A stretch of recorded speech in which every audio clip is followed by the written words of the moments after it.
Kainin natin to. Pero teka, bakit nandiyan si Hello Kitty? Nakakain ba naman siya? Di ba hindi mo siya kinakain? Pero bahala na nga, tara, let's go. Let's go!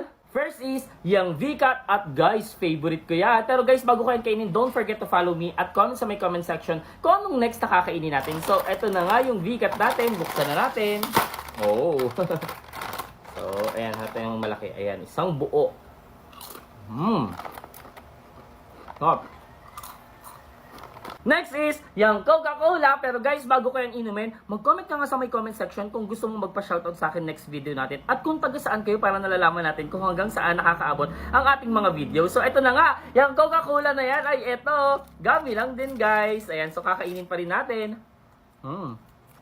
Guys, itong gummy na ito talaga, lasang-lasa talaga na Coke. Coke, baka naman. Next, yung si Hello Kitty. Naku, paano ko naman yung kakainin? Saan ko naman siya hanapin? Pero syempre, meron siya sa convenience store. At ito na nga yun. Nahanap ko si Hello Kitty. So, ito na. Buksan na natin. So, ang laman ni Hello Kitty ay, ayan. Guys, gummies din. Ayan o, ang ganda. Yung parang ribbon niya. Ayan yung nakalagay sa ganito. Ang ganda niya, ang cute niya. Ano tiyam? Sarap. Ay, may Hello Kitty nga. Ayan, ang cute. Like, follow, comment, and share.